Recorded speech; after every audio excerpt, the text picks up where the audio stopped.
I don't wait on people. I don't stay after dinner.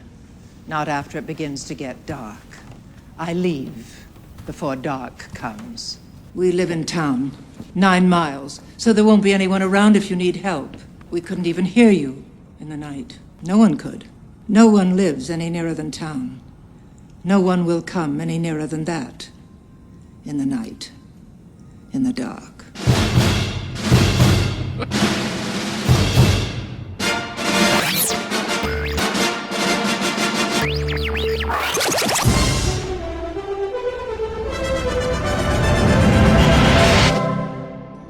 It's make the dinner or answer the door.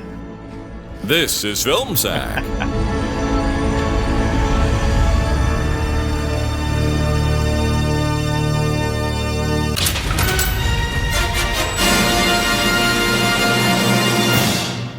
Oh, sure.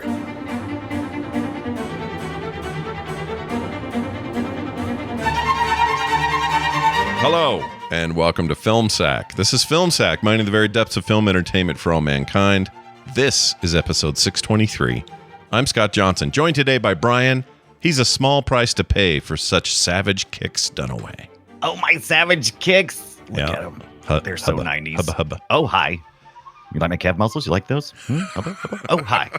This week on Film Sack, we find ourselves in the haunting of our lives when we get an unsolicited curly cable kitchen phone call from HBO Max to open up our dead as mama media to the classifieds of horror fantasy from 1999 and finger our way down to an ad for a Scooby-Doo without the do style mansion sleepover party adventure. And all it costs is 5 gallons of gas to cure our well-earned insomnia. And we would have gotten away with it, too, if it weren't for you meddling kids and your stupid dog. This movie really needs a stupid dog and a hungry stoner. And all we got was Owen Wilson. Wow. Anywho, I'm your housekeeper. Breakfast is ready at 9. I don't stay after dinner. Not after it begins to get dark. I live in town with my lover, groundskeeper Bruce Dern. 9 miles. That's how far it is to watch me and Bruce Dern get dirty after keeping it clean all day. So there won't be anyone around if you need help from groundskeeper Bruce Dern and myself in the night, in the dark, naked, touching parts, hiding stuff and stuff. Now enjoy your creepy haunted cherub head shelves. They like to watch. I won't tell you how I know, but it involves Bruce Dern in the night, in the dark, naked, touching. Randy, hand me my eye cup. My eye is starting to bleed. Gross. Eye cup. Oh my gosh, dude, you're killing me this morning. Eye cup. Nicely done. Also with us, Randy. He leaves before dark. Jordan, we got a theme today. Aloha, Scott, Brian, Randy. and thank you for your interest in going out to a massive castle/mansion/village-sized compound and spending a couple of nights there for money. Okay, you got me already. It's a week. It's not a couple of nights. It's a week. I know that's a long time, but I'm offering $900 for the week. And that's 1999 money. In today's money, that's a weekly rate of like 20 gallons of gasoline, guys.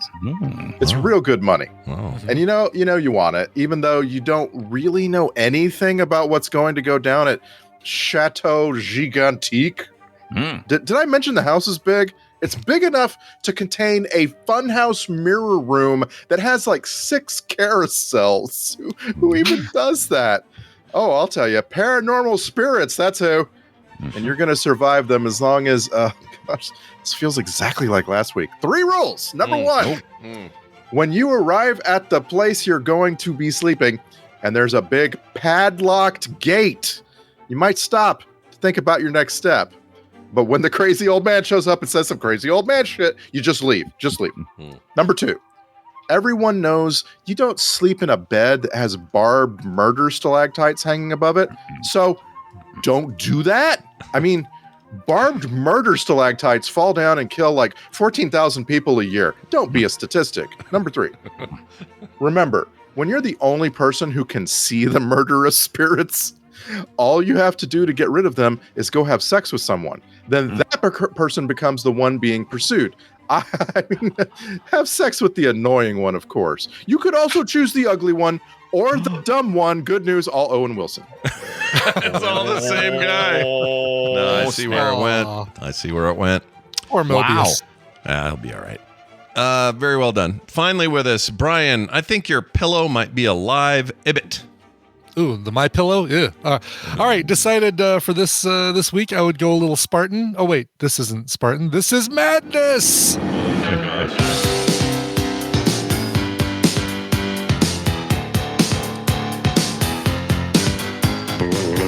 Father brought us here to work. Our laughter in this house would fill, but we died in the cotton mill.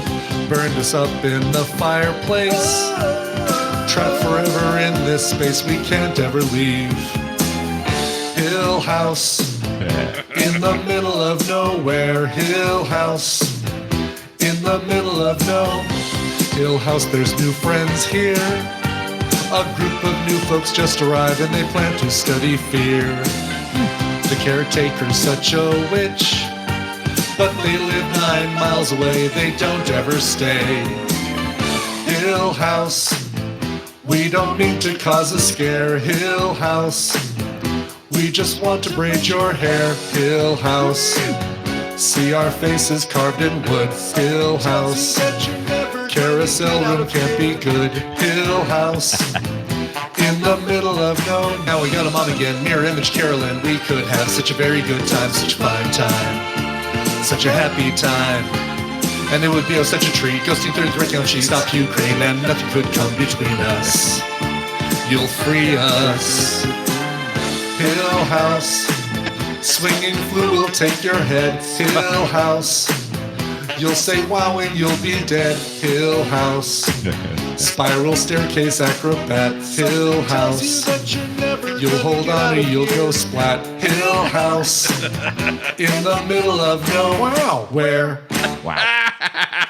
I love the backing track. That's my favorite part. Yeah, that was great. I picture 3 of you in dresses. Is that weird? Yeah. That's exactly the way we did that song. Yep. Okay. Yep. That was a great pick. White dresses, by the way. 19th century bedwear that you wear to bed. Yes, actually, yes. With Yeah, I don't know why I stocking pictured. hats and Well, stuff. I picture backup singers, and I immediately think of ladies in dresses. I don't know why. Oh yeah, like gotcha. Yeah, that's why. So you're The forever that. Ronettes or the Supremes or yeah. Exactly. Even though most of the time I think they wore like sequiny pants and stuff, but I still picture the dress for some Well, a reason. little tight skirt, dress, one piece thingies. Yeah, Hubba. yeah. All right, we are talking about the film The Haunting, and as our Sacktober continues down the road, let's let fake Scott Fletcher explain more about this film. The Haunting! Yeah. A study in fear escalates into a heart-stopping nightmare for a professor and 3 subjects trapped in a mysterious mansion. Owen Wilson is in this. Wow. Also, hello again, Lily Taylor. And enjoy post-Schindler's List, pre-taken Liam Neeson. Oh, and lots of bad CGI. Yeah. That's pretty much it. That's interesting. It's interesting that Oh. you're pre-taken, because he's pre-Qui-Gon Liam Neeson is what Oh, he it's is. pretty lots of stuff. Well, yeah. no, he's current Qui-Gon because it was same year, so he would have been 99. Yeah, I think in fact, maybe 6 months as Qui-Gon Jinn, probably something like that. I think the summer movie would have been Star Wars. This would have been the fall, but yeah, you're looking at a Liam Neeson in transition. I think he's going from your Schindler's List a few years prior to this business, and then on the other side of this, just in a few short years, he will make nothing but vengeance-filled Taken-esque films. Yes. For the rest of his Take time. me along for the trip, Liam Neeson. Yeah, and this is not, by the way, a negative. I love those movies, so I'm all in on his weird decision to make this the last leg of his career because I'm happy with it. It's great. I think there's an interesting decision anytime you cast someone with this accent in a movie about a house, because they repeatedly call it a heist.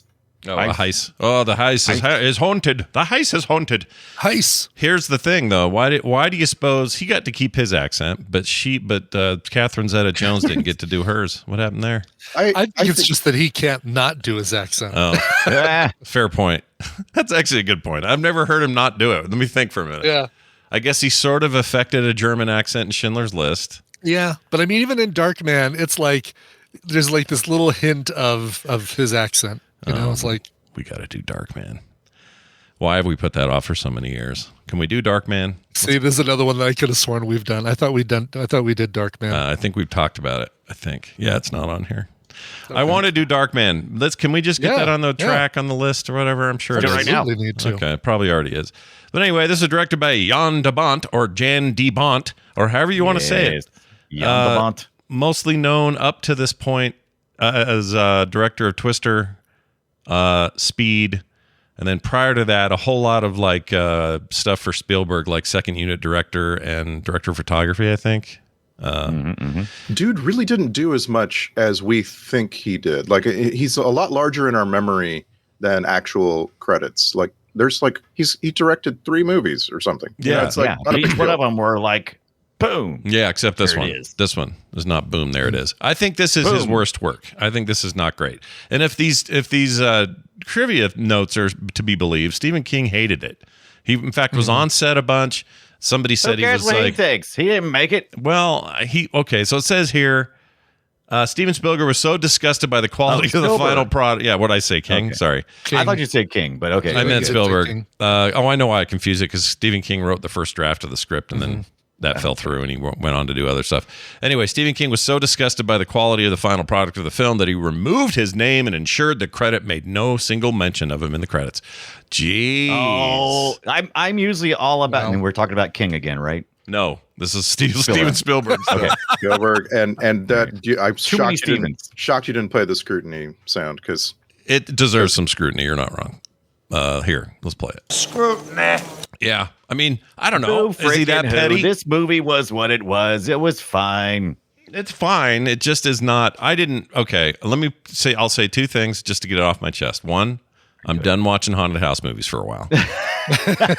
What's up next week, Randy? But are they done with you? we got 2 more Yeah, weeks this what? October, but I can confirm there's not a strictly haunted house movie. in Okay, either good. week. Okay. I'm thrilled to hear that. So that's number 1. Number 2, I hate horror movies that are rated PG-13. I hate them because they're not scary. They don't do anything to scare me at all. They're like completely toothless. And this one is like that. The most scary thing in the movie, or the most shocking thing, I guess, is Owen Wilson getting his head cut off. Oh, But dude, it's he done really so, took it, didn't he? Yeah, but it's done so like off camera, and it's just like Yeah, I mean, you just barely see it, and it's such a toothless horror film. yeah, that's a great. Like, it's a really great way of putting it. It doesn't have any real scares. Like Stakes. it's just Yeah. or stakes. That's another great way of putting it. Plus, 3 people survive. How's that even possible in a horror movie? What are you doing? You only kill I one like of them. it. Jeez, Louise. I like it. I'm going to say I like okay, it. defend it. Give us a dissertation on your take on 1999's poorly reviewed but beloved by Brian Dunaway, Oh. The Haunting. Dude, I didn't say beloved. What are you putting words in my mouth? put I didn't words say in your this is the greatest movie I've ever seen. No. Yeah, I said I like it. yeah. I like it for his pacing. I like the dumbass shallow characters. Yeah. I like the whole theme. I liked the music. I liked the visuals. I liked the 1999 graphics. There's a lot of things to like here. So Do you like? yeah, I do you mean, like the? I will say that the sets are insane. They're really the nice. sets are insane. The house is insane. Yeah. The spooky. Once again, we get back to that almost campfire type setting of storytelling. So I mean, I like it. It's fine. All It's right. not great. Okay. It's fine. All it's not a right. booger. It's not a booger on my finger. I'm like, get it off, get it off. That's that's a low bar to step over. Right. I like your comparison though. Let's do this from now on. Movies are now compared to boogers. Yes, is it? How does it Yeah, compare to yeah. a booger This- on your finger? How Yeah. sticky is it? Yeah. How Anyway. sticky is your For booger? me, Why it's are boogers close. so sticky? I mean, It's really close to that. forget booger to me. horses for glue. I sense Make 'em out of another. boogers. I sense another Team Gibbet today. Yeah. Is it? Well, I don't know. Is it? Am I wrong? It's a scary movie with no scares. It's it's But that's right, because she's not supposed to be scared. She's trying to escape something. Yeah, but we're supposed to be scared. yeah, and I think that actually hurts it. I think having your main character, the character that we're supposed to associate with, because she's the first character that we see, and we feel bad for her being bullied by Ginny Madsen about the house, a very underused Virginia. When you watch Madsen. Hitchcock movies, are you scared or are you entertained? Little both. Something depends. Yeah, a little both. Yeah. Okay. His movies are mostly kind of psychological thriller type things. You could even say they're psycho. Yeah, Yeah. yeah. Let me just do the short version of that. Let's go with Psycho. Birds are ridiculous. Okay, let's put it this way. Okay, let's look at this. Okay. Birds are okay. The birds is ridiculous. I mean, not ridiculous, but it's not. They're that ridiculous. one's not as scary. I think that there are genuine moments of Psycho that are scary. I think that there are genuine moments of frenzy and Rope. Well, Rope is more suspense. But Psycho is North by Northwest. Some of these are like legit great films. Like Psycho is a great film. Yes. You could sit and watch the first half of Psycho just to learn about how to have actors act and where to move cameras and stuff. Like it's a great film. Go ahead. The scares are earned, but a lot of it's like through the music and so forth. This is 40 years later, right? Than Psycho. Mm-hmm. And it's just not trying to be a great film. I was really surprised because as it starts, I'm like, ooh, Jan de Bont, I forgot. I love Twister so much. I really like Twister. And I realized, oh, Twister was fun despite Jan de Bont. That's how this movie the feeling this movie gave me, you know? Mm-hmm. Yeah. Right. Yeah. All right, I'm going to give you one. Then we'll put Alfred Hitchcock to bed. But one moment, Rear Window. Jimmy Stewart is looking through the binoculars at the apartment. What's her face? Vivian Lee? No, not Janet Lee. Janet Lee. No. It's the Princess Grace. Grace. Grace Kelly. Grace Kelly. Oh shit. Okay, I got it all wrong. She's in the apartment. She's rummaging through his stuff. He comes home and then he looks and sees. Like he makes eye contact with Jimmy Stewart through the binoculars. Like Jimmy Stewart's just watching him, and then he realizes that Jimmy Stewart's been watching him this whole time. Genuine horror moment, terror moment. Yeah, that gets me. Maybe not horror, but terror. Right. Yeah. To this day, that gets me too. It's really something. Yeah. I look. The movies. I don't mind movies that are just sort of creepy, and we're trying to figure out what's going on. But this thing just felt like it could have been on NBC on a Friday. Like, yeah. I mean, Disney's Haunted Mansion, the new one, is way scarier than this. Yeah. Speaking of NBC, I literally watched Psycho with my 13-year-old. Psycho. Oh. I'm sorry. I literally watched The Haunting with my 13-year-old. Yeah, because you can because it's PG-13. Right. This movie we're talking about, we watched it, from beginning to end. And then we immediately watched the new episode of Saturday Night Live because I'm on the West Coast. Saturday Night Live starts at 8:30. We could do that. Sure. Nothing better than watching a little comedy after horror. So sure. Nothing wrong with that. And I want you to know Saturday Night Live was so much more R-rated than this. Than this? Oh, yeah. Yeah. And like for a PG-13 show, like it's 8:30 on a Saturday. I don't know what the rules are, but it felt like Saturday Night Live is supposed to be PG-13.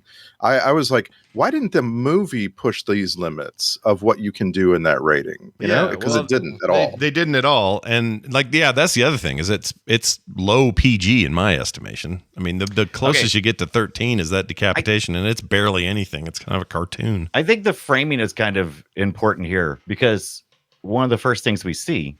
This is 1999, and I had forgotten how long ago 1999 was because everything in here, I was like, oh, I'd have to explain that to somebody under 12. It's like, oh, she's answering a curly corded phone in the kitchen. Well, I have to explain that probably. Then she's like going through the classifieds in a newspaper. I'm like, oh, I have to probably explain that as well. And then she's got a map out. She's got a map out while she's driving. She's having a look. Oh, Jesus. Right. Yeah. But this 1999, I'm like, holy hell, this looks more like 1950. What the hell is going on here? Yeah. So, I think it did try to look a little bit older. Like, right? Like it did. She lived in purgatory for 11 years. So she was living with a dying person. So there was not much. Right. And that dying person had an old yellow handset phone with a rotary dial. Like those things were older than 99, obviously. And so they did kind of seem to be aiming for that. And this, by the way, so 99 is just, 24 years ago. That's significant. Good Lord. Mm-hmm. Yeah. Can you believe the Matrix and this and stuff like that? Is that far behind it? Yeah. It's crazy. But go ahead, Randy. I was, I went and re-listened to our episode for Jingle All the Way because why? To prepare for today. Yeah. In preparation for The Haunting. I went and listened to Jingle All the Way. All right. Brilliant. You know, 'cause as you do, as anyone would. Yeah, of And, course. So method. This is normal. Sure. So the point of re-listening to that is that it was pretty contentious. We split along our team lines, and Team Gibbet hated the movie, and Team Deluxe Away tried to defend the movie, tried to explain the movie. Yeah. And it was fun. I really enjoy like looking back on, oh, we disagreed, but like we're okay. You know? Oh, Yeah. And so absolutely. like, Yeah. and so, like, you know, then watching this movie, I could sort of feel this happening It's again. coming. Right. It's coming. And I don't, but at the same time, I don't wanna. Like, I really don't. Like, I don't think this movie deserves. I'm not saying Jingle All the Way does. I'm just saying I don't think this movie in and of itself deserves a lot of like dissection and defense and so forth. It never rises to a level where I really care. Yeah. You know? Yeah. Yeah. Which is, I think it's you an said it. insignificant movie, basically, right? Yeah, Is what you're that's a saying. great way of I putting feel it. like it's a movie. Well, we've talked about this a million times in the past. This movie has more mood and atmosphere than anything. There's not a lot going on here. I mean, there's times where you're like, what the hell are you doing, Liam Neeson? You're crawling on a spiral staircase that's collapsing, and you're telling her to get on the collapsing staircase with you. And I'm like, Exactly. that's Like, dumb. Yeah, I'm safe here on this platform. You're reaching out on this wobbly. Why even like? Well, I guess he wants to keep her from jumping off the thing, but still, what? Just Still, you know, yeah. No, you're This felt- you're for not some reason, wrong. this felt like- The whole time I for was some like, reason, dude, this are you felt so like- he's so in denial that he's even in denial that he's on a precarious thing that's going to crash into the ground and kill Yeah. everybody. And maybe I will totally admit, maybe some nostalgia goggles. It really felt like comfort food. It didn't feel it tasted like mashed potatoes, not really strong or anything, just warm comfort food. Denny's. See, the nostalgia, the comfort thing comes into play obviously with a lot of our movies, our movie choices. This was my first viewing of it. I don't know, was Okay. it first for everybody? Or everybody First for but Brian? me, yeah, Tons of definitely times. first for me. Definitely Seen first for Wow. me. And the Okay. movie also has the explains a benefit lot. of starting strong. Like and you sometimes see this with middling directors, right? Like they've been setting up for the first scene more than anything else, and they like really pour it out. Like the first scene in this movie I thought was real good. I was like The tension. I was hooked. I really felt that the actors got their characters. Like I was like uncomfortable. I wanted to get out of there. Between like, well, are these folks going to come to blows? Like these are sisters. They actually seemed like sisters to me. And like, so I was really sad later on to realize, oh, the rest of the movie is a different movie. It's not the same thing. Yeah, they don't really. I think it started strong as well. I like where things were going. Brian, you're not wrong about. I thought Virginia Madsen was going to be all over. I thought Bruce Dern was going to be all over this. Bruce Dern, exactly. Bruce Dern and Virginia Madsen totally underused. They should have. They should have figured out a way to have Virginia Madsen come to the house with them, and she could have been the first death, right? Because it's like, she directly challenged the woman that the new Carolyn that the kids magically brought to the house. We're not mentioning the dad from My So-Called Life, Tom Irwin. The dad from My So-Called Life was deserved more. He could have done more to like to get in the middle of this fight between. Oh these yeah, two sisters. he was also barely in the thing. Also, MC Gainey's in this. I don't remember seeing MC Gainey. When did he show up? Does anyone remember? What's he? He's large. He's a large man. He's large man, whatever that is. Don't miss him. Large man, huh? I tried to see it. I just never saw him. He never popped up. I guess I could look at I'm him. a large man. Look at me. That's when he puts his junk on the car. He's like, I'm a large man. And he, like, Yeah, I cannot think of any other person in this film besides the I was Lily pretty Taylor, much her here for sister, her husband, the people we see at the castle or at the house. So here. Lily Taylor gets pursued. Wait, is the large back man, is again. MC Gainey the one laying in the fountain that grabs Liam Neeson? No, I hope that's not the large man. He's much bigger than I thought. Holy crap. Sorry, go ahead, Who else does she get pursued by? Actually, Liam Neeson gets pursued there.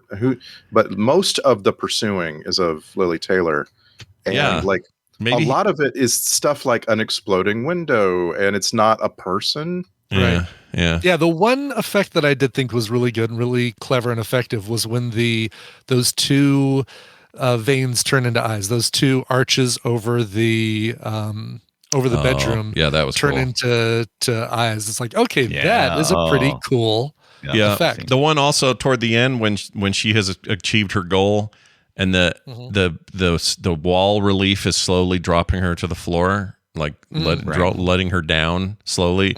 That looked amazing. Like there are moments in this movie where it's like, holy shit! Especially, really anything in that building which they built that house for $20 million. It's like a huge came and part built of the it thing. inside one of these huge hangars we have here in Orange County. Yeah, and they that's the only way you can do things like fly the camera in from above, right? Because in a house you're constrained by the roof, and these guys are like, no, we're just going to make this house seem obnoxiously large. But it really did feel like that. It was one of those movies where they really spared no expense on the sets. How do you say that again? What'd I say? Wow. Wow. They really spared no expense on the house, but then the script and the story were just so light and right. And like I said, once again, it might be nostalgia. Here's a young Catherine Zeta-Jones, a very young Owen Wilson, Love and Lily Taylor back again.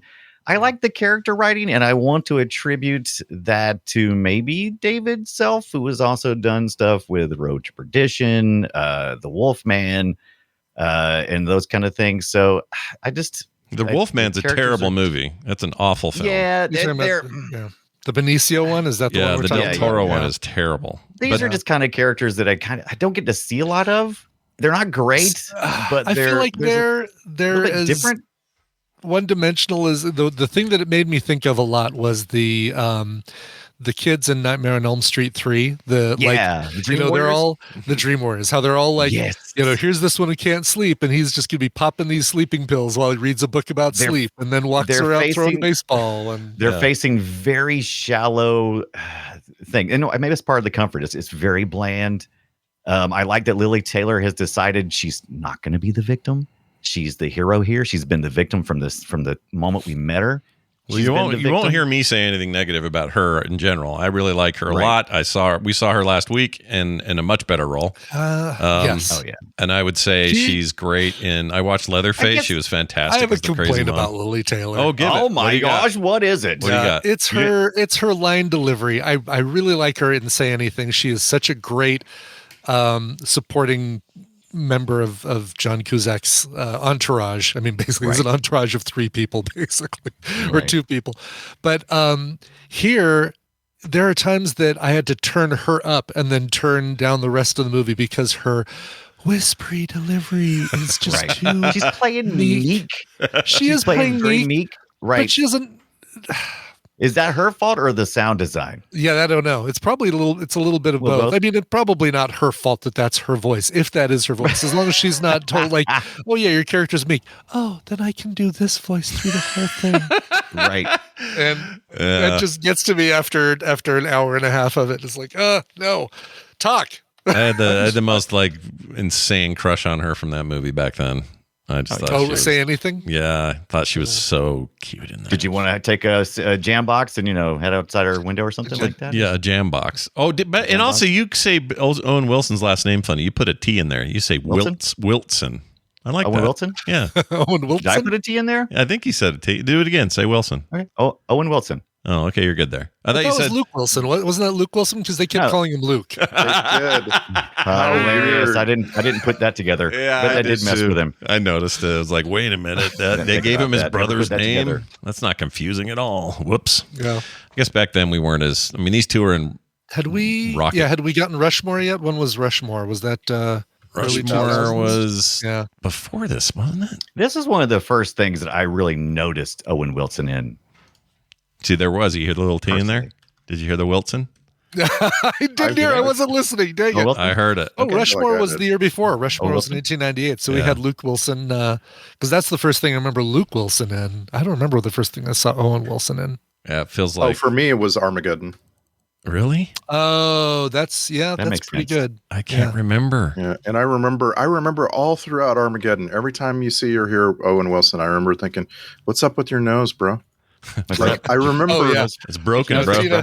Tina brings that up every time we watch Loki. She brought up during this. She's like, I can't not look at his nose. And we had a guy in Loki episode 2, season 2, that had even weirder thing on his nose, and we couldn't look away from that one. She causes these distractions and makes me miss vital plot points because she's talking about noses. I do that all the time. By the way, did you know Owen Wilson co-wrote Rushmore with Wes Anderson? I did thought it know was that, yeah. purely a Wes Anderson. Well, they did.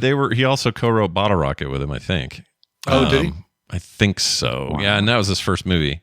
You know what? Anaconda. That's what. Now it's going to be my first time seeing it. I'm trying to not get hung up on the IMDb page for any given actor where there's a known for section. I try so hard, guys.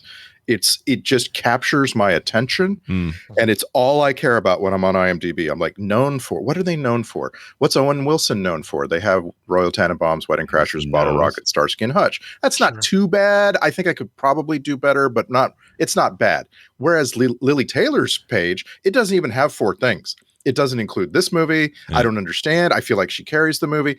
So like, I kind of wish that would just go away. Seriously, I wish the known for section would go away. I'm too hung up on it. Thank you. I don't think. Yeah, thank you. It's in speech. Agreed. Do it. Yeah, but it's funny because they made that Bottle Rocket short in '94. I think they were all still like early college kids then. Those two plus Wes Anderson hanging out and making shit. I can't talk about anytime I say wow, yeah, ready. And we're screwed. We can't say wow anymore. It's gone. No. World of Warcraft. Just say it that way. You got it. Yeah. Say what? World of Warcraft. That performance was amazing, or something like that. That'll get us through it. Anyway, it is. Here's another piece of trivia that I also did a little scrutiny for. Catherine Zeta-Jones and Liam Neeson were so frightened on the set that neither of them wanted to film after dark. Yeah. Bullshit.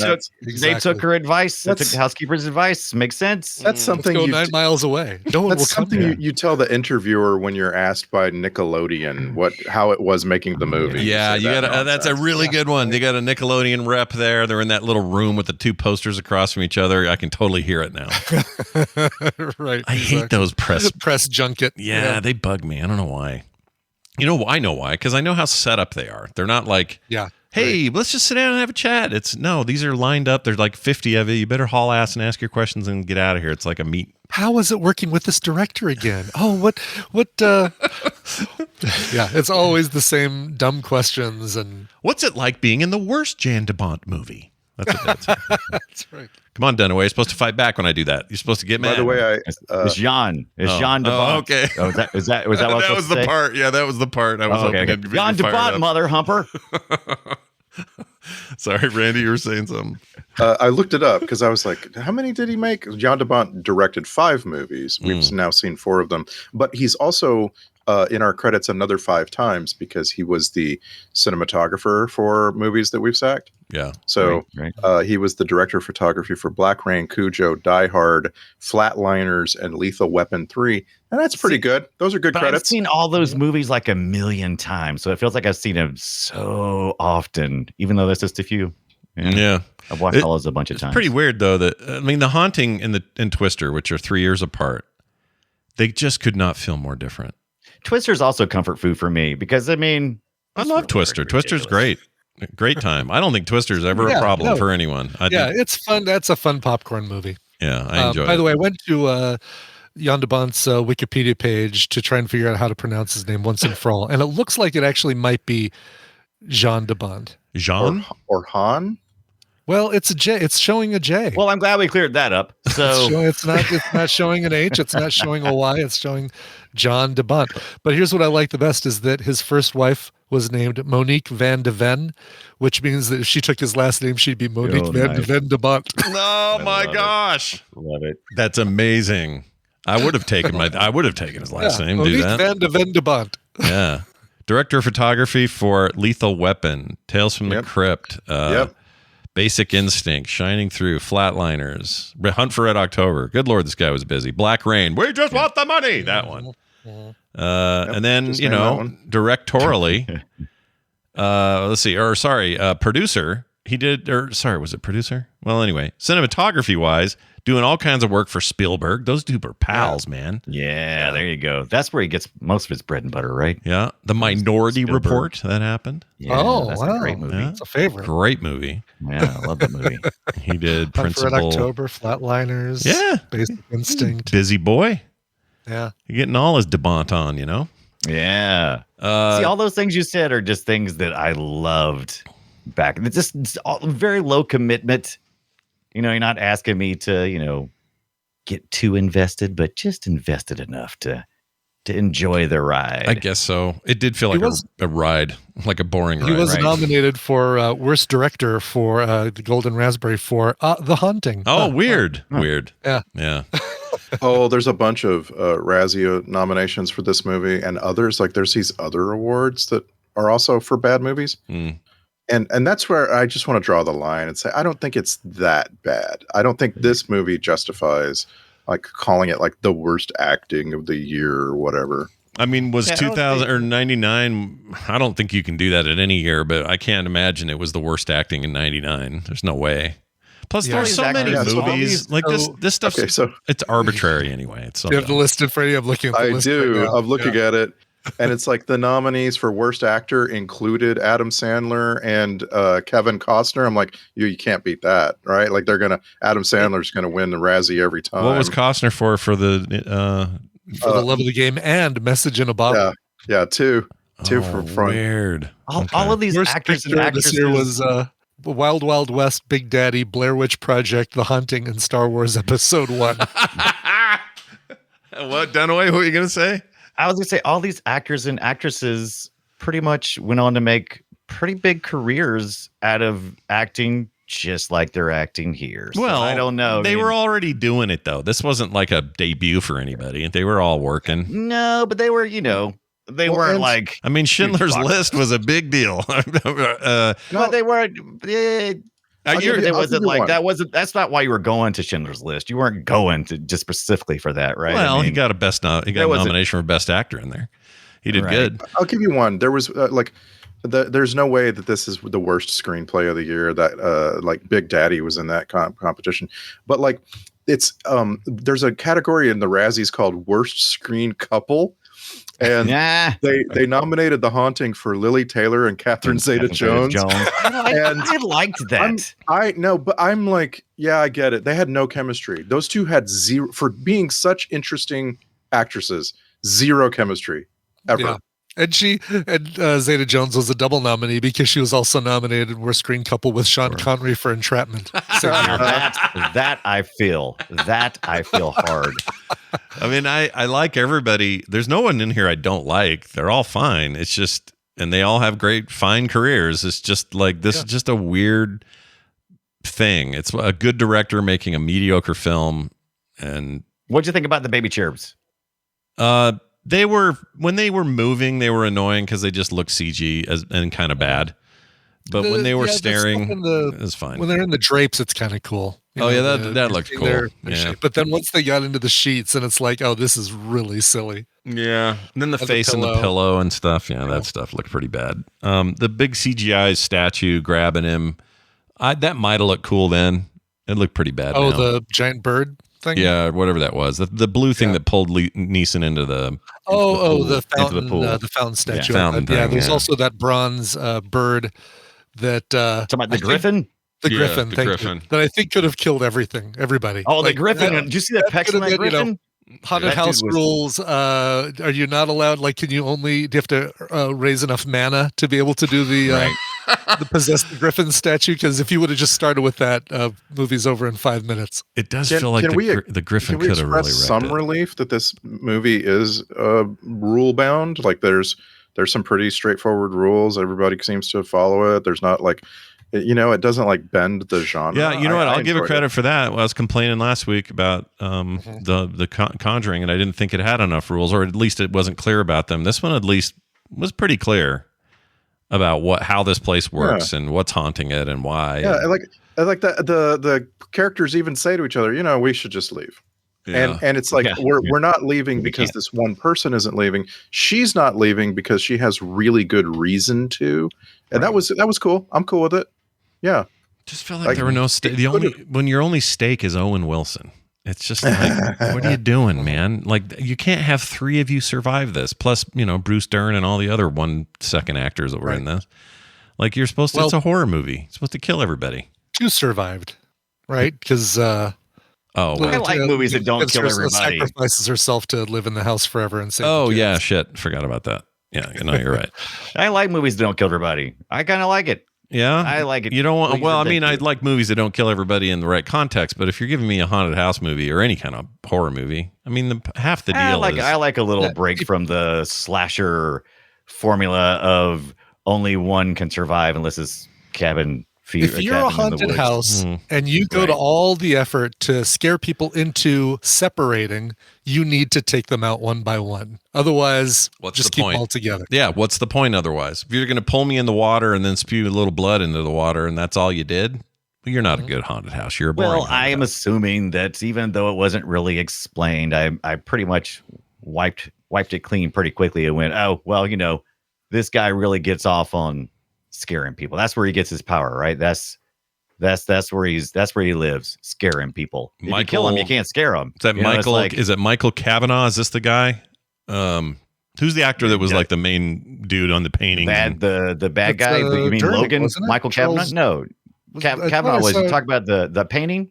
Who's Cavanaugh? Who? I thought this was this Michael Cavanaugh. Crane is the guy in the painting, right? And I just hammered down a trip alert real quick for me. I can hammer it with gusto. Hold on, here.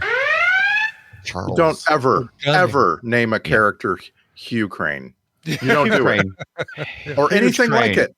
Anything like it. I don't understand anything like that. Why would you do that? It's one of the worst names ever given to a Hugh character. Crane. It sounds like you're saying huge crane wrong. Right. I spent the entire movie. Every time I heard it, I'm like, Russia's going to invade that guy. Yeah. Yeah, they are. Like names. Sounds like they might. This other dude, Todd Field, he looked familiar to me. Played Todd Hackett in this. Oh, he's the one that rushed us off Mary Lambert. Yeah. Right? They're just right away. They're like, we're heading to the hospital and never returning. Right. Yes. I like, all right, well, once you get done at the hospital, make sure you come back here. And she's like, yeah, right. Okay. Yeah. Sure. And this guy went on to some shit, man. He's director of Tar, that recently Oscar thing. That was good. Yeah. In the Bedroom, Little Chicken. Chicken. That's a chickadee. Little chicken or little children? Shit, it's little children. Shit. Yeah. It looked like chicken. Bunch of little chickens. I want to see Little Chicken now. Little chicken. Little women, little children, little chicken. That's right. Good. Exactly. All right. Sorry. Why I did that?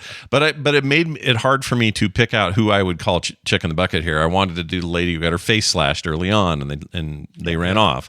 And never saw her again. We saw Bruce Dern for a hot second in the end. So he didn't really count. So I think it's the girl who got her face slashed. I think she's our chick in the bucket. Yeah, Todd and Mary and Todd. They were. Grab a bucket. She's done. They're out. They go back to their I know they're at the hospital, maybe, but they've been gone a very long time. That's going to leave a scar, what she got.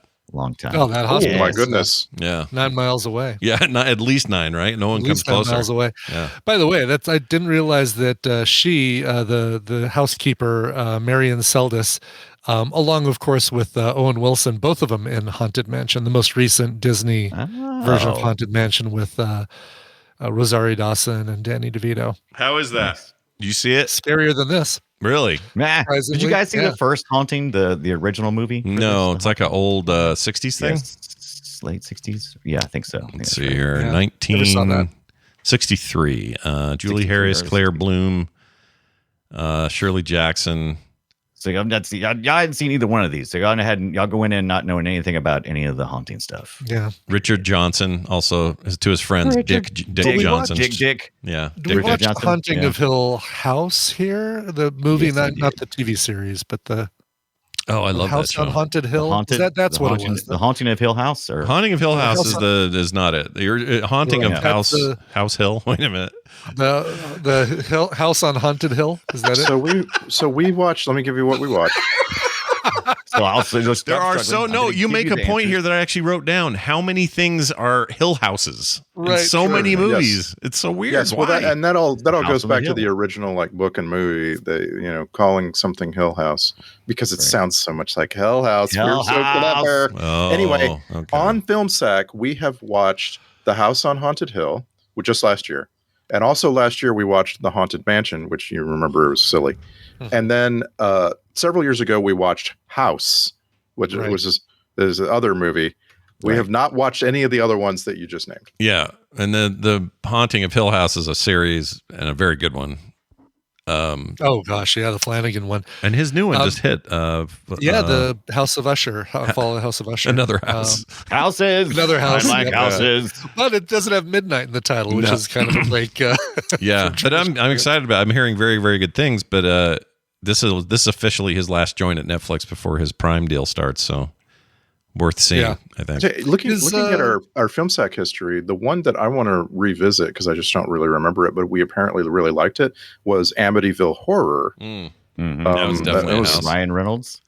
the newer one, right? No, we we didn't do watched the Ryan the Reynolds. We one. watched the 1979 one. Yeah, that one that's scared right. the crap out You of me guys as a haven't seen the kid. Ryan Reynolds one. That's right. Yeah, I'm trying to Right. look and see. Yeah, that is the older one, right? There was a 2005 one. That's the one with him, with Yeah, Ryan that's the one Reynolds. Yeah. And then there's the Is 2017 it actually one. scary? I mean, It's just can't remember. gonna guess It's been a while. no. Gonna guess no. Maybe Amity. scarier than Is there this. something? There are so many of these, you guys. There's Amityville: The Awakening from 2017. We know about 2, 3D in the original, but then there's Amityville Bigfoot, Amityville Yeah. Curse, I don't know Amityville about Dollhouse. There's so many. I don't know anything about those. Nothing. It's nuts to me how many Nothing. Amityville, and I'm saying it wrong. Amityville. But I don't know if any of those are worth revisiting, but probably not. It's my guess. I think the Ryan Reynolds thing is. You think so? Yeah. I mean, is he jokey in it? Is he? No. Okay. That's what's great about it. He's not jokey. He's not jokey at all. Just kind of a. He's not jokey. A Very dude- serious. I'm having a hard He's a time dad. imagining that. Me too. It's hard. For some reason. That's why it's worth watching. Huh. Chloe Grace Moretz is in there. Philip Baker Hall. We talked about this. I want to see this now. All right, Dunaway, you're correct. We're going to watch it maybe next year, or some other time. But I think we're. Let's watch another haunted house movie. No, Scott. Let's do one more. Let's do one more. any more houses. My gosh, there's One a more lot. house. But what is it about the word hill that's supposed to be scary? Because we It's house on the hill, haunted hell and- house, like Randy said. Hell It house. sounds like hell. Does it sound like hell? All right. Yeah, I'm it's with as simple you. as that. I'm with it, but that seems dumb. But whatever. It does yeah, seem of course. Because that's just people Why not mishearing just it's call like it Hell House? Did you say Hell House? done that. Ooh, it's just not scary. And this movie, Well, no one's going to move into Hell House. You might move into Hill House and be fools. Like, oh, Why, you why got is me. this house even called Hill House? Like Because nobody it's on a that they hill. right, but nobody that they mentioned in this film was ever had the last name Hill. Like, oh, you're not going up to that old Hill House, are you? It's No, the it's location. is it? So it's Crane on House. a hill. Crane House, way scarier. Ooh, the It's- Crane House. So the one that's not bad. Why does that sound familiar? Something about that's familiar. The Crane House. I'm not thinking of Fraser of Crane's Crane? apartment or something. Probably. Throughout my viewing of The Haunting, I kept thinking, why don't we get more Lily Taylor? I need more Lily Taylor in my life. I enjoy her, Yeah. and I enjoy the way she acts and so forth. Same. And so I went looking like, what's Lily Taylor's best movie? And surprise, surprise, it's a movie called The Winter House. And I'm sorry, Oh. Scott. It sounds, I don't know, but It's another house. Sounds like, Oh man. yeah, it's got an 8.8 out of 10 on IMDb. Take that is that. really high. Winter And house. so I didn't look much further into it, but I just wanted to read you the summary for The Winter House that Lily Taylor made 2 years ago. Eileen is grieving. She needs to get away. She rents a house in a remote corner of New Hampshire in the dead of winter where no one is likely to bother her. But wouldn't you know it, someone does. Wow. Mother of God. Wouldn't you know I it? just wanted to win her house. All right. Uh, I will absolutely watch this. it looks Am I good. the only one of the four of us that's watched Outer Range? Probably. Yes, and I keep meaning to. She's supposed to be pretty good in that. I've heard. She's great in it. Brolin's great in it, but it's a very cool little suspenseful sci-fi western. So sci-fi western. Yeah. Sci-fi western. You have my full attention. Yeah, it's supposed to be awesome. I also watched My- 2017. You recommended this. You I recommended totally this. did. Yeah. Yeah. It's on my list of yes, I'm really gonna actually watch this eventually. Yeah. Yeah, well, watch it while you still have love for Lily Taylor, because she's great in it. Yeah. As his wife. Okay. You want to be mad at her, watch Leatherface. So me and Dunaway have a particular like for Leatherface. For whatever reason, it's the one sort of spin out Texas Chainsaw Massacre movie that I actually think is better than people say it is. It's like really poorly reviewed, but I thought Leatherface was all right. But Lily Taylor plays the mom, who in later movies is played by like an old lady. So this is like set in the 70s or something, 60s. And Lily Taylor plays Verna, and she is a mean old bee is what she is in that. A mean old BB word. So watch for that. But Steven Dorff also in there as a police guy, and that was pretty fun. That movie was all right. I enjoyed it. Had a good time. Not exactly what I expected, but it was all right. And so Dunaway, thanks for the recommendation. That was your fault. Please do.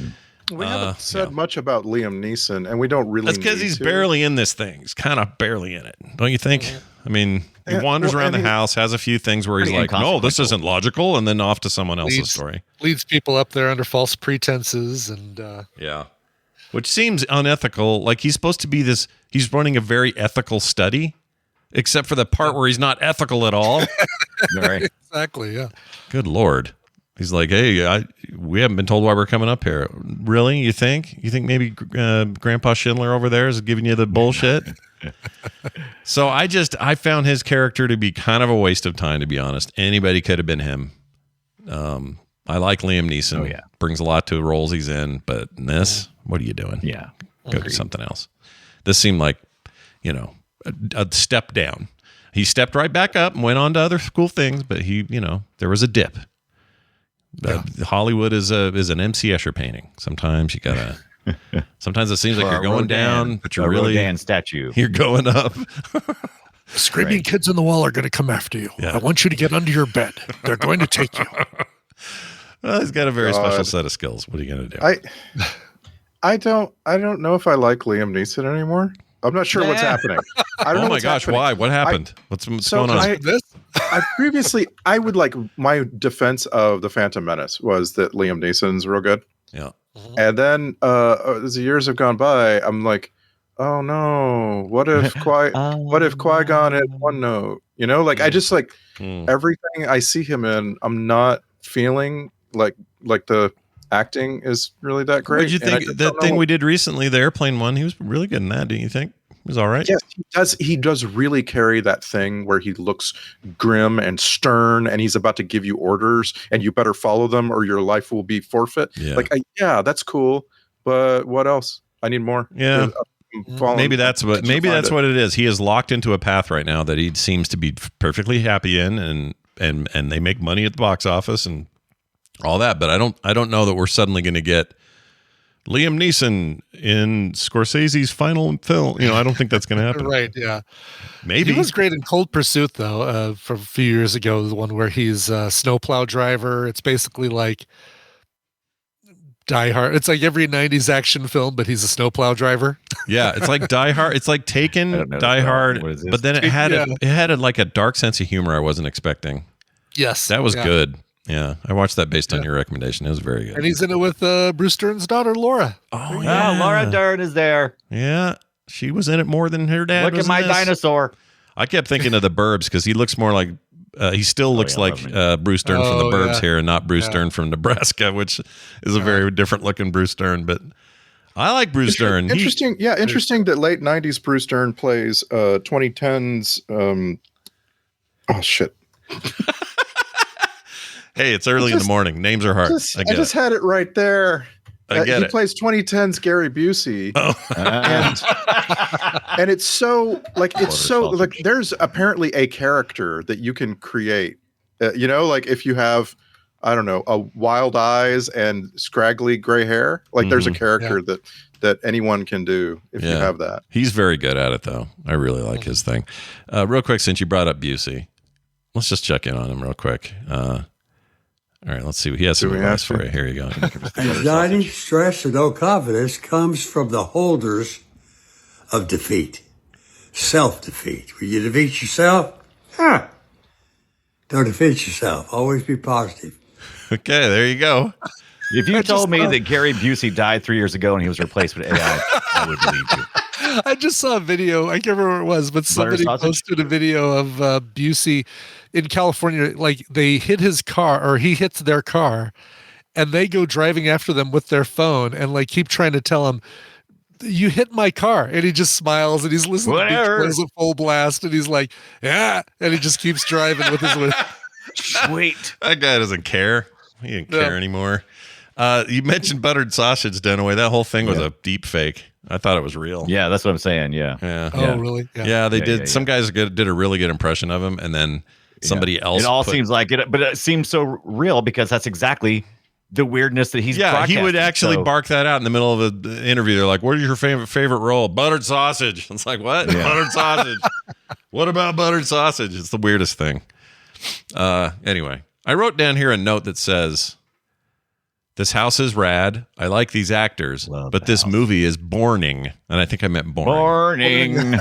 It's the boring. I can't wait for it to get morning. Yeah. This movie's boring. It's not that like I'm burned out on Halloween movies. I've been watching a ton, and I'm enjoying a lot of this stuff. I rewatched what do you call it? Hereditary with my wife.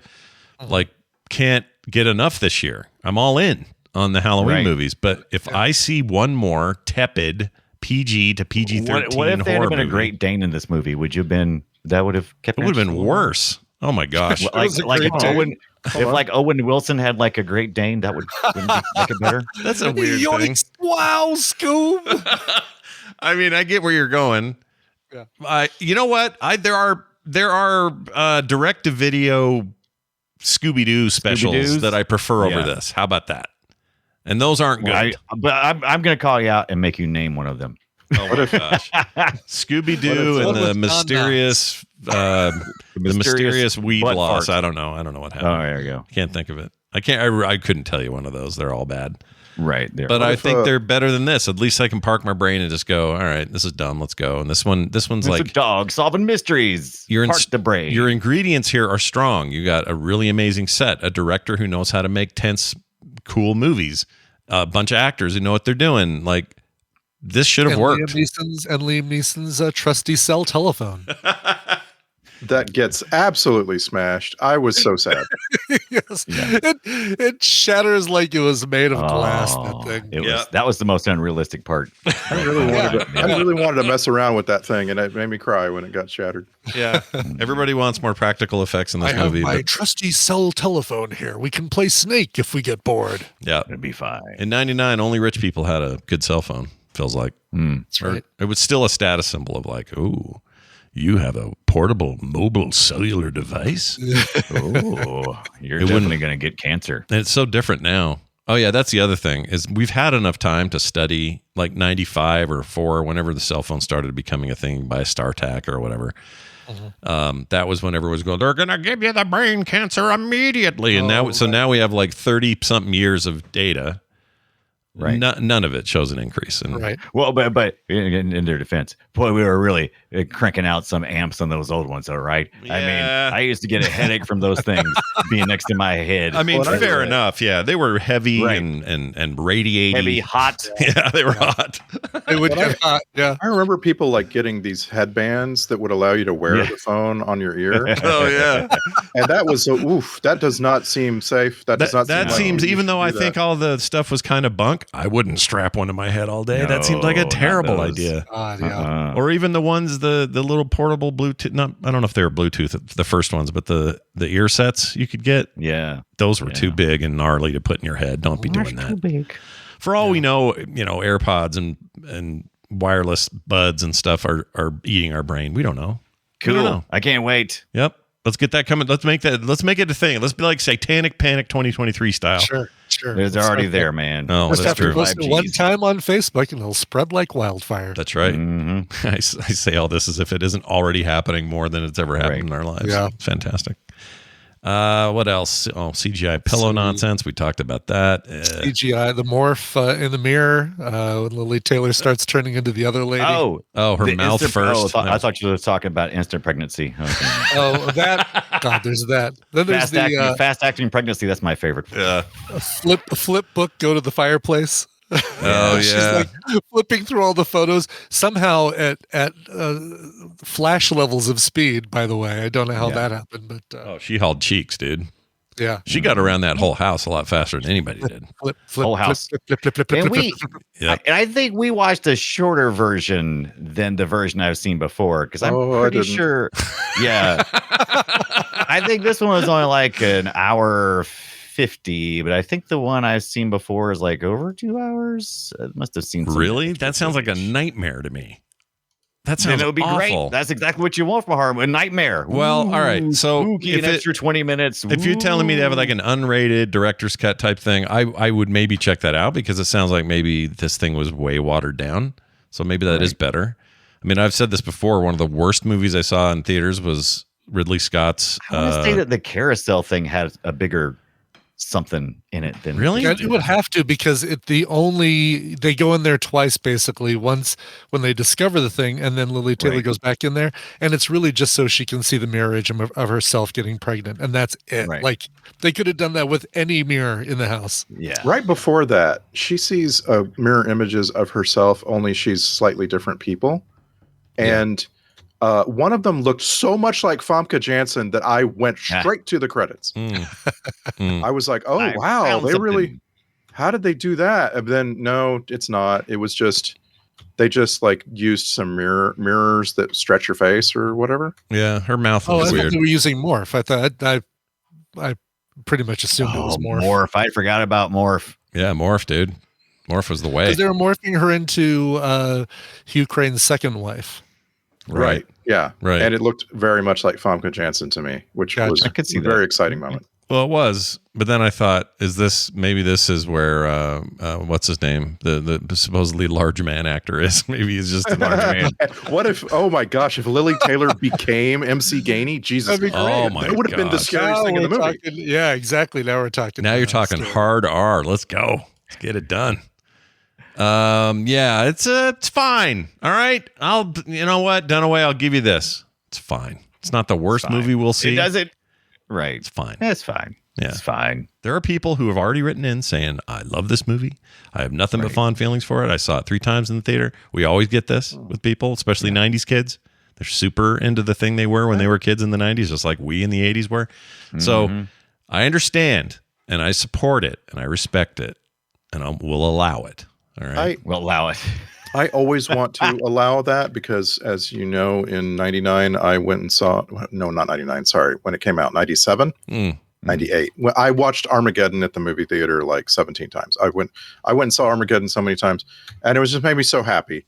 And so I always want to give people, you know what, that's, you're at a time in your life or whatever. This movie has just one trope too many, and I think the one where I just lost it was when Luke dies, when Owen Wilson dies, Right. because it's the trope of too dumb to live. Yeah.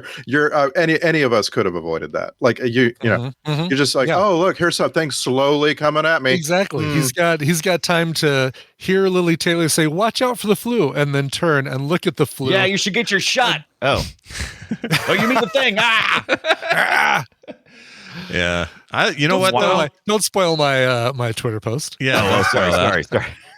I feel that way about Armageddon now. I love that movie, but I also know it's rooted in the same thing, right? It's- Time, a place. It's always, yeah. And I don't get too mad about tropes either. I've probably talked about this a million times before. I mean, every generation gets the retelling of classic stories and tropes. You need your touchstones of like Romeo and Juliet and your classic stories. And you want to see the people who look like you play in those roles saying words that are familiar to your generation. I mean, it's just, you just keep retelling the same stories over here. It's not because they're necessarily trying to milk it, because they are, but every 10 years or so, we have a new generation coming up and they want to see these stories with the people they know. Yeah.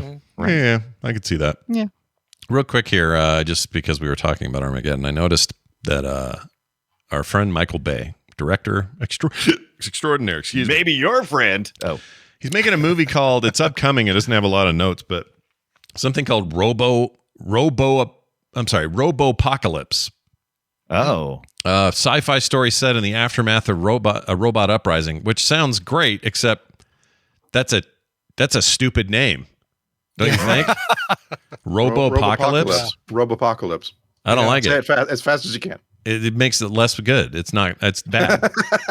And maybe it's just it could be what do you call it when they have a fake name at first? What's that called? Right. Working title? Working title, yeah. It's probably working that. title, right? Or the Blue Harvest, where it's really another Misdirection. it's another Transformers movie, but they're going to call it Robopocalypse until they get it put out. Cool. Oh, Misdirection for you. no. I want him not to do that. I want him to not do that. He said he's interested. I saw this. Maybe we talked about this, but Dunaway, I thought about you. He says he's interested in maybe returning to. Oh no, that wasn't Zack Snyder. Never mind. It's that other movie you like. Oh yeah, Sucker Punch. Sucker Punch. You may want he wants to do a Sucker Punch follow up. Maybe. Oh jeez. He's thinking. We'll see. We'll see. We need a whole excellent. But I We'll have a don't whole like to series have in a the sucker- Suckerverse. Yeah, but also I don't like to be a Sucker Punch second time around. I mean, you pretty much know it's coming. Yeah, Suckerverse is a real good name for it. All right, let's do some clips. We have clips for the film The Haunting, the 1999 Haunting, everyone. And boy, howdy, do we have them. Let's give you a couple here. How about this one? The weird kid at the beginning laughing. All right, that's great. Oh, that kid. That kid is destructive car driving and banging Real on the effective wall. though, right? Like you hate Yes. everybody involved in making Everybody in that room sucked. They were all terrible except Lily Taylor, just trying to live her life. Yeah. And they were all buttholes and chicks in the bucket in the end. Oh, Yeah.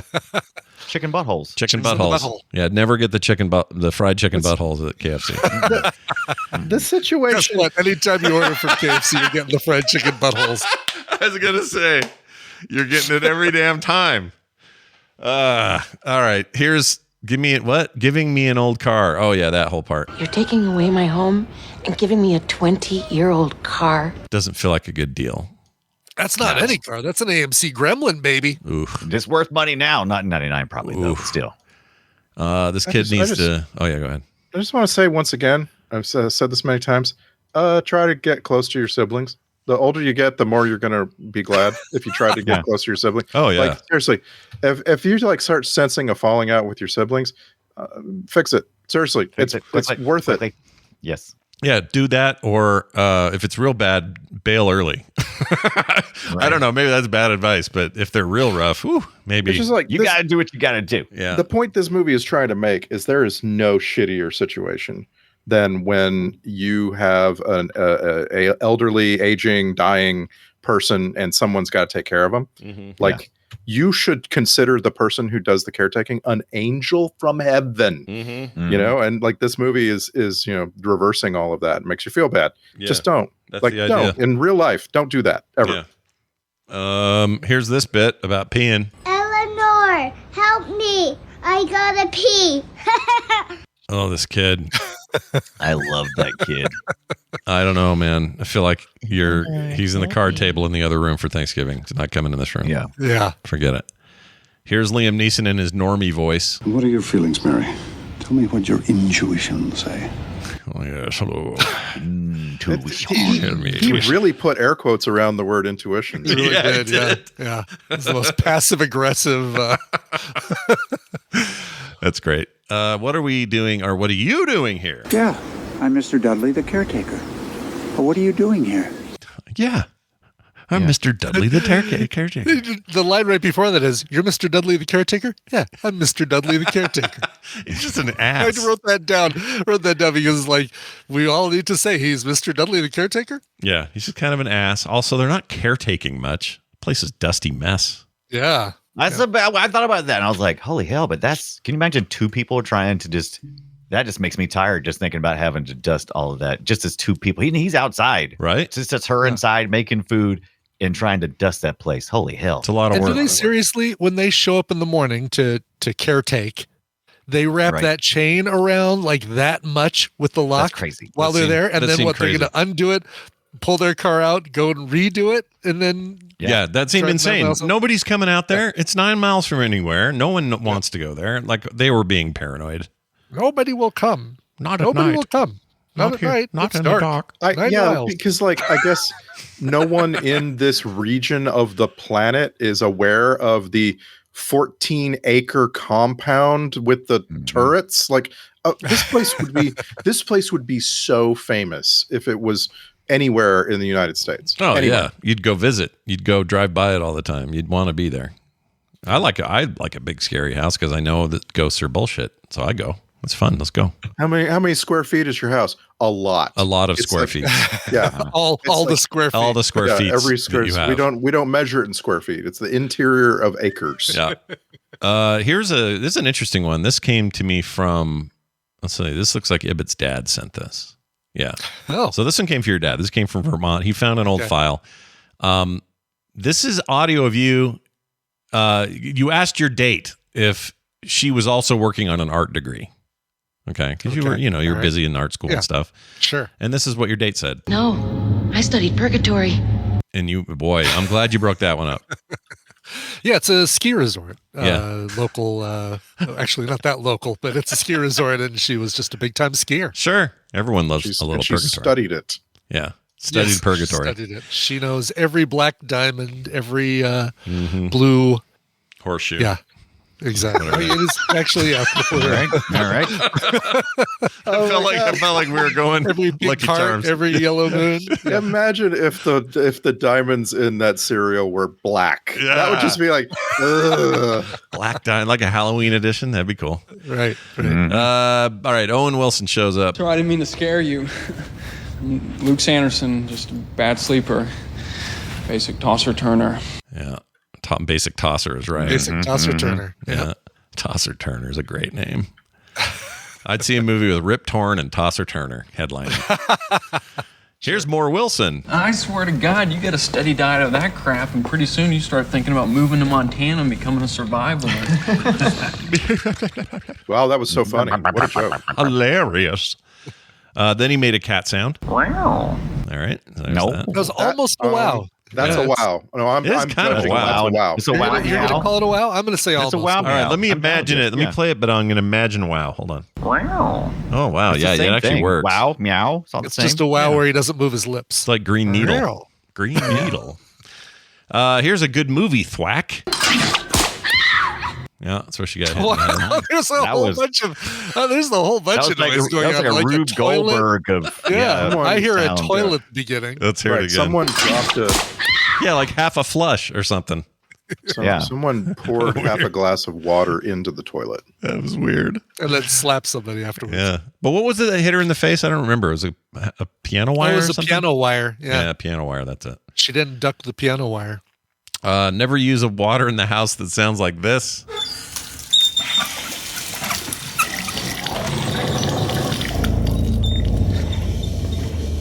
Have you guys ever had pipes do that? Like just that's the turds going through, Scott. That's the sound of a healthy pipe. Yeah, I remember my great grandparents' house having noisy pipes. Nothing like that.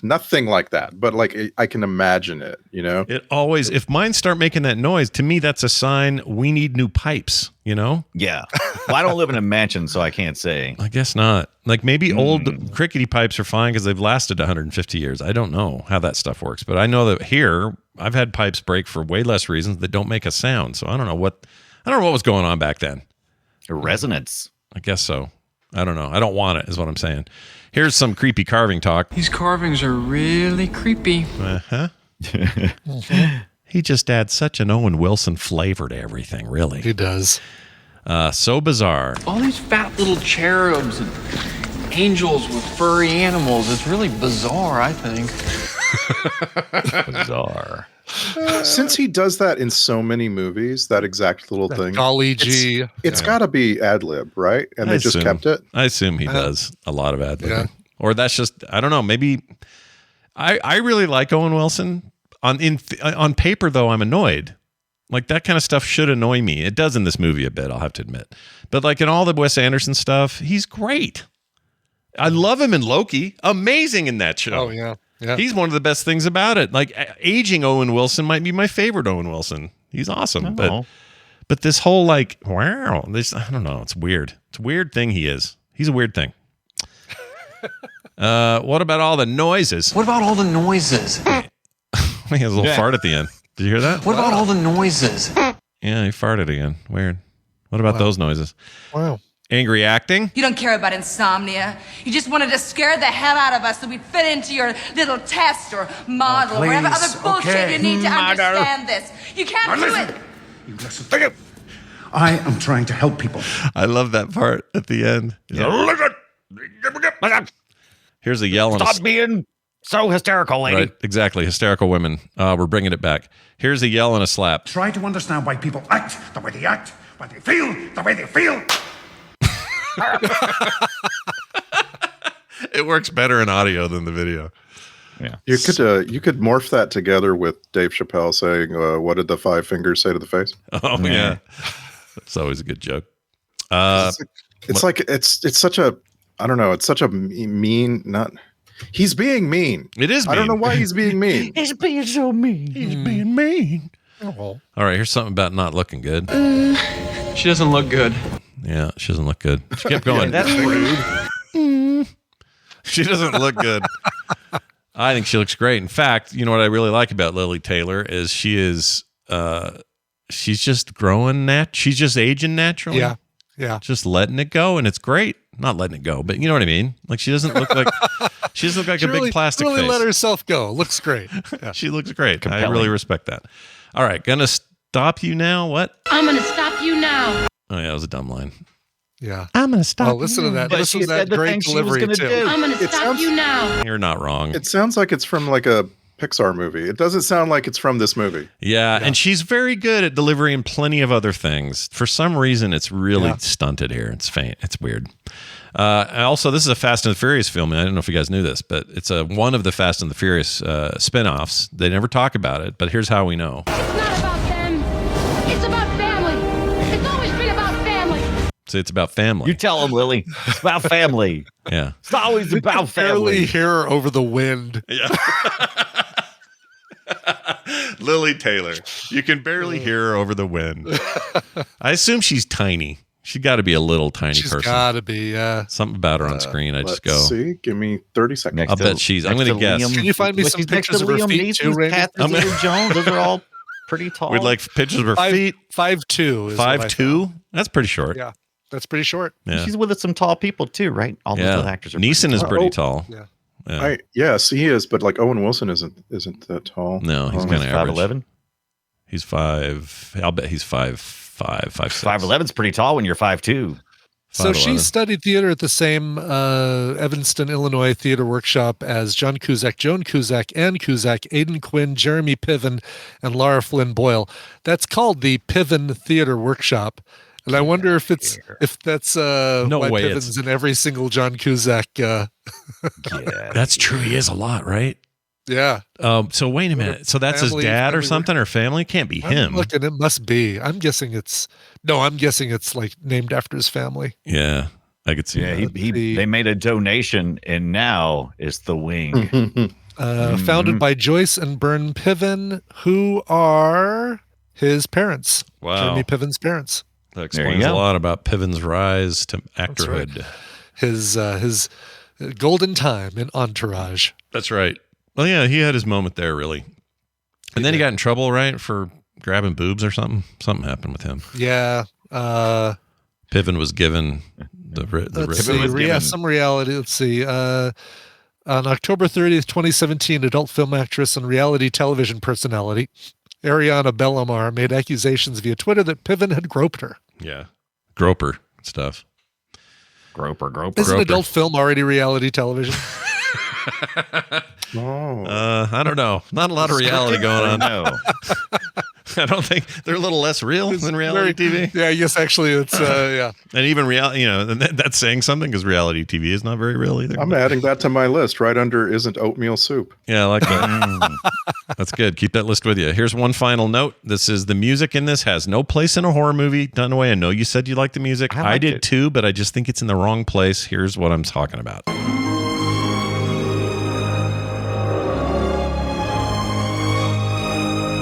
I mean, what is this? The Natural 2.0? Yeah. What you just played sounded like Dances with Wolves. Yeah. And yeah. That's a very different movie. It's a very different vibe. It's great. I love it. Give me some Man from Snowy River vibes any day, whatever. But in your horror movie, what are you doing? Come on. It's epic. What are you doing? It's like Harry Potter music. It doesn't belong. I need discordant rumbling horror sounds in the background. Barely music at all. That's what I need. Well, why even watch this movie? It sounds like you already got a million movies that sound like the kind of movie you want to watch. Because I got to come here and I got to hang out with you and talk about it. Same old. All right. Them's your clips. And now this. Yes, that's right. Film Sack checklist begins here. Owen Wilson's blue sweater, check. Ooh, that was sexy. Worst spiral staircase ever created, check. And finally, this house is haunted by bad late 90s CGI. Check. Moving on to the Star Trek connections. I know of at least one. I give you three. Okay. There's three here. We'll start with the actor who played the Hugh Crane. Yeah. the actor who played with no picture. Yeah, that was IMDb. an actor named Charles Gunning, and he was in an episode of The Next Generation called The Perfect Mate. Nice. The actor who played Dr. Malcolm Coe. What cough? What? How do you pronounce that? I don't know. It looks hard to say. Michael Cavanaugh. Michael Cavanaugh played Dr. Malcolm something. Yeah, and he was the captain of the other ship. Oh, Keo. It's Keo. I know a Keo. Sorry, go ahead. All right. In Next Generation episode Tin Man, which is really a big one, he was Captain Robert DeSoto. But we'll go with our biggest one is Virginia Madsen. She was in an episode of Voyager. She played a character named Kellen. The episode was called Unforgettable. So you better remember it. Oh, I didn't forget it at all. Very memorable. No, I actually have no memory of it at all. Yeah, I don't remember it at all. I'm sure it was fine. She wasn't showing her boobs. She does that a lot, but she didn't do it in that. Wow. Look, man, just because you've seen Sideways. Look, I've seen, well, no, it was like... or side boob. We've seen her here before in some horror movie. Candyman, yeah. In the tub, right? Candy tub. Tub. Candy tub. That's a spinoff I'm ready to watch. Candy tub. All right, moving on then. That's a great little list there you got there. Let's move on to the where is it? Oh, this is the part where we talk about the soundtrack grade. I give it an HP for Harry Potter like. All right, that's what it is. Yeah. Social media posts. Let's sum this thing up in 280 characters or less. Let's start with Randy. The Haunting. Shall I compare thee to a haunted house? Thou art more dumb shit and full of cherubs. Wherefore art thou dead? Surely thine grandpa shan't vex thee with glass, explosive and loud. But hark, yon rating, 17% on Rotten Tomatoes. Alas, 'tis too much. Also, very hard to find. If you search for The Haunting or Haunting, yes, it takes you miles to get to that movie. Really? You get a lot of stuff before it. Like, how about this one instead? Maybe this one? How about this one? Yeah, how about it's weird. Once you find it, it's great, but it's really hard to find. Mm-hmm. That was great. My favorite part was thou art more dumb shit. That was great. That's good. That was good stuff. Let's now swing it over to Brian Dunaway. Oh, The Haunting. Having trouble sleeping? That's why God created barbiturates in this movie, honey. Come on, let's burn it down. Hashtag basic tosser turner. It's going to be hard to burn that house down. I just want you to know. You can do it. I think you can do it. But it's going to take you days to burn that house down. It's going to be work. Yeah, it also feels like the worst follow-up idea after we're locked in. Oh, let's burn the house down. Let's just burn it down. Yep. You are not wrong, sir. Brian Ibbett, it's your turn. Sure. The Haunting. This movie gives me a massive headache. I feel like I'm about to get hit with the flu. I get it. That's good. That's actually really good. Yeah, no, that was good. That was good. I like that one a lot. All right, alternative titles. These were just handed to me.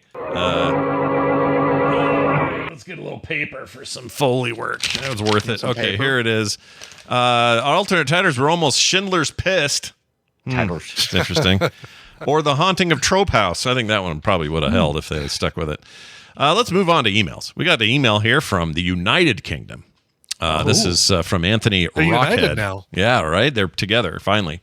It's a first. Yeah, really. Much to the chagrin of many Irish and Scottish folks. Anyway, Anthony Rockhead from London, England says the following: "Greetings from Blighty Sackers. So you'll sack any movie with Ving Rhames, eh? Well, here's one for you. I've been meaning to contact you guys for ages about a forgotten Wes Craven movie from the 90s, but never got around to doing so. However, when Randy mentioned on this week's episode that if Ving Rhames is in a film, you should sack it, that was the kick up the backside that sprung me into action. The movie in question is the 1991 horror comedy, The People Under the Stairs. Oh, yes, we need to watch that. Agreed. Not only does it star Ving Rhames, but it also has Twin Peaks Everett McGill, who plays Ed in that, Wendy Robbie, Nadine, and husband and wife again, but this time as deranged, murderous, bizarro versions of their sweet, wholesome Twin Peaks characters. Oh, really? Says, I'm surprised it's never come up in passing on the show, but trust me when I say it's an eminently sackable movie that you should put on your, and then you put in uppercase, the list. Thanks for keeping me entertained for all these years. Keep up the fantastic work. Cheers, Anthony. So I got a quick thought here. This is the same Ed and Nadine that also played George's girlfriend's parents on Seinfeld, right? Oh. Do I have that right? Oh, are they really? I think so. The ones that where she died. Right. I'm trying to remember. From the licking the envelopes. I think you might be right. I know the mom is. The mom 100% is her. The mom is right. But the other guy, I don't know. Everett McGill. Let me look him up. I don't think it's the same guy. I can't remember the dad at all now at this point. Jeez. I remember him from the sign. Wait, yeah, that's definitely not him. Okay. I take everything back I said. That's not him at all. That's Everett McGill. a man who is not that other guy. That would have been great though had they done that. Is all I'm saying. Yeah. May as well cross your streams. That would be really funny. Yeah. I would have been happy. We'll put it on the list. I think that sounds fun. Never saw it. It's on AMC Plus right now. I'm on a free trial of AMC Plus right now, so I'm gonna check it out. The People. I thought it was I didn't know it was a comedy horror movie. I thought people. Well, it's Wes Craven. I mean, it can't be that serious. Wasn't that a remake then of something? Because there was an older. Oh, hold on, People. I do like the photo. If you go to the IMDb page, the second photo, which is Sean Whalen, is fantastic. Oh my gosh, look at that. Yeah, terrifying. Yeah, he's into it. Okay.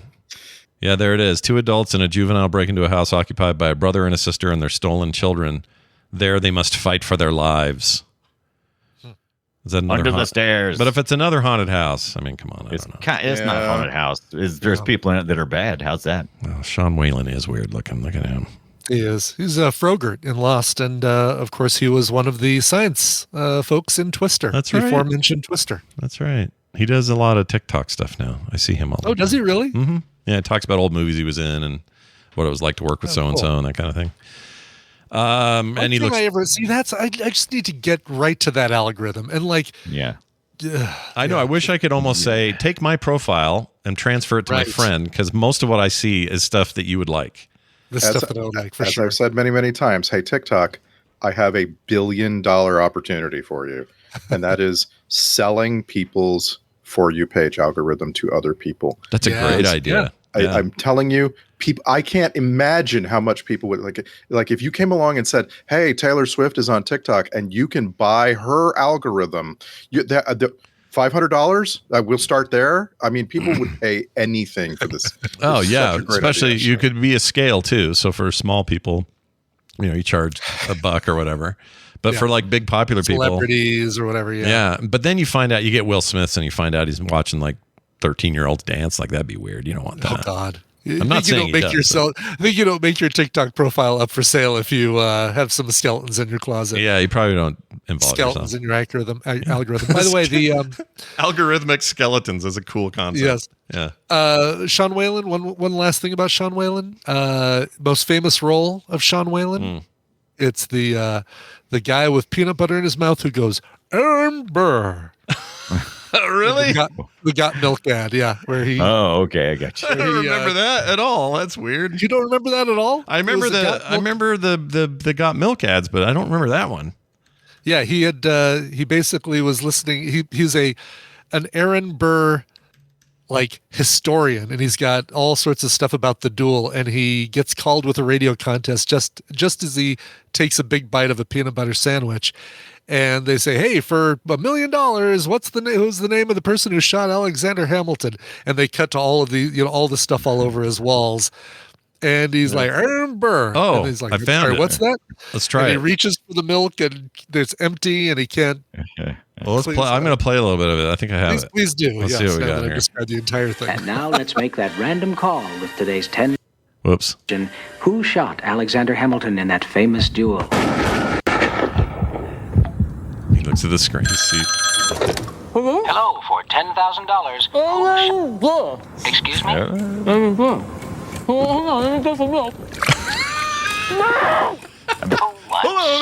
Time is up. No. Those were great. That's where Michael Bay got his start. Was oh really? those commercials? Yeah, videos, and music videos, and so got milk not getting in commercials. gunfights. No. Here's a text we got from a listener. This is from. I don't think it has a name. Their name is pronounced weird. Yeah, It's signed with an emoji apparently. Yeah, it's like squirting emoji. Gods must be crazy guy or something. Anyway, this text says, for Film Sack, I wanted to confirm Brian Ibbott's assertion from the most recent episode that Finny is a nickname for Finnegan. I have firsthand knowledge. I wanted to suggest a topic for the next roundtable discussion. Randy, Scott, and Brian started on recommendals. The issue of whether or not certain movies hold up, quote unquote. I'll start by saying a movie I loved in the 80s, St. Elmo's Fire, is practically unwatchable for me today. Thanks, your loyal listener. Right. P.S. If you've already done this before, my apologies. I'm thoroughly embarrassed. Well, you shouldn't be. No. Yeah, we haven't done it specifically, but we definitely get into it regularly. We always find ourselves talking about things that aren't funny. You know, it's like, oh, that's not fun to talk about. You know, the Revenge of the Nerds doesn't hold up for reasons that just, I can't make fun of that. Right. Sorry. Right. But it might be a fun roundtable to kind of dig harder into that and why some of them that we think are still good to watch aren't. I'm trying to think of a good example. Like I'd like to, in a roundtable like that, I'd like to talk about Pauly Shore, for instance. Like what was making him famous in the first place? Yeah. You know, like what? Because that's where that gives you the height from which you can then fall. Well, it helped to be the son of the mom who owned the most famous comedy club in America. But other than that, like his. Well, I will admit to really liking that shtick for a long time. I liked. I still like it. Like, was it Son-in-Law? That's a fun. Those are fun to watch and go back to. I guess I don't know. Are they though? Are they like the Jury Duty? Is that any good? His Jury Duty. I'll watch Biodome again purely just for how bad it is and Kylie Minogue. Oh, we could do that. We could do that. Yeah, we haven't done that. Let's do that. Biodome would be a good one. Yeah, I mean that's a comedy that's worth sacking. Where's he wheeze the juice? In your backyard. In Biodome. Yeah. It's clearly a topic we can talk about because we're doing it right now. So, like, let's see what we can. Yeah, we'll come up with something. Next time we do one of these roundtables, we'll add it to the list and see if it fits. I think that's a good idea. Thank you so much, nameless one, who should not be embarrassed thoroughly or otherwise. Let's move on now. 801-471-0462 is where that came to us, and emails come to us at filmsack@gmail.com. I want to thank our regular group of wonderful, fantastic, and incredible patrons that we have. For some reason the site is not letting me see new names this week, and I don't know why. So apologies. Stuff over at Patreon. Yep. Yeah, they changed a bunch of things. I think there's a couple of bugs, but when I find out what you are, what your names are, we will coalesce them for next week, and we'll mention them then, and welcome you to the fray, and anyone else who joins between now and then. And why should you? Well, an upcoming host special from Randy. No commercials ever. Pre-show content every single week. We did some of that today. Had a blast talking about coffee things. Right? Is that what we did today? We had a blast talking about the thing that Randy discovered. Oh, he right. Unlocked the key. Pumpkin cream and all that. Oh, right. Yes. The tea. That's funny. Yeah. So you want to hear about that? Good news. You can listen to that and all our old ones too. And there's discussions on the Patreon. You can go to Patreon and talk to other FilmSack patrons who discuss each post. That's right. Mm-hmm. And all that stuff is in perpetuity. It's all archived, so you can see and hear all of it. No reason not to do it. So go check that out. Also, I'm sending out a movie-related Halloween art print in the mail this month. So if you want all those cool things, just sign up today at patreon.com/filmsack. In the meantime, our next film will be I do. 1998, Child's Play. Child's Play. The OG. The OG. We've seen the sequel. Now it's time to watch the original. I thought it's time to understand what we watched. I thought the original was in the 80s, and I've been so wrong about this for so long. I thought Barely into the 90s. Well, 98's pretty far into the 90s, isn't it? Barely into the 90s. It's not the 90s until like 2002 for me. It's not the 90s. It's not the 90s till I tell you it's the 90s. That's right. I don't think I've seen many sequels to Child's Play. Never seen the original. Yeah, I've never seen the original. I like the original. The only one I'd seen is the one I watched with you guys. Nice. So. I've seen the original many times. Directed by Tom Holland. No, not that one. No, different one. This Tom Holland was responsible for the TV miniseries The Stand, which was very divisive. Oh yeah. He directed Thinner. We sacked that movie. He directed Psycho 2. Yeah. Wrote and directed Psycho 2. Which also great. Wasn't that great, but it was all right. It's okay. Yeah. Fright Night. We all love Fright Night from 85. Big fan. Yeah. Remember that? And what else? Other stuff. He did things. Hatchet 2? Did he? I don't think we didn't watch Hatchet 2. We watched I don't think he Hatchet. directed Hatchet, but he directed Hatchet 2. Okay, great. He's still busy. He made The Timekeepers of Eternity. He made something called Rock, Paper, Scissors. Shoot. What's got to be weird for Tom Holland, the director, is Tom Holland, the actor. Like, that's just weird. You got imagine if a really hot young actor, like someone just burning the world down, came along and his name was Brian Ibbett. Like, it's so weird. Well, the good news is that there's such a generational gap. He was born in 43. Tom Holland's like what, 12 or I don't know what he is. 20 yeah, something. probably Tom. 23 or 5 or 6 something. 25 or 64. Let's go. There we go. So I don't think the guy's probably that worried about it. But he's from Poughkeepsie, New York, and that's kind of cool. All right, moving on. Filmsack.com. That's our website. You can get all our stuff there. All the links are there. The Patreon's there too. All our contact stuff, all of it. So go there, filmsack.com. Leave us reviews. Numbers, everything. Wherever you get your podcast, that'd be great too. That is going to do it for us, for me, for Brian, and for Randy. We don't have time for baby talk. That's so true. We'll see you next time.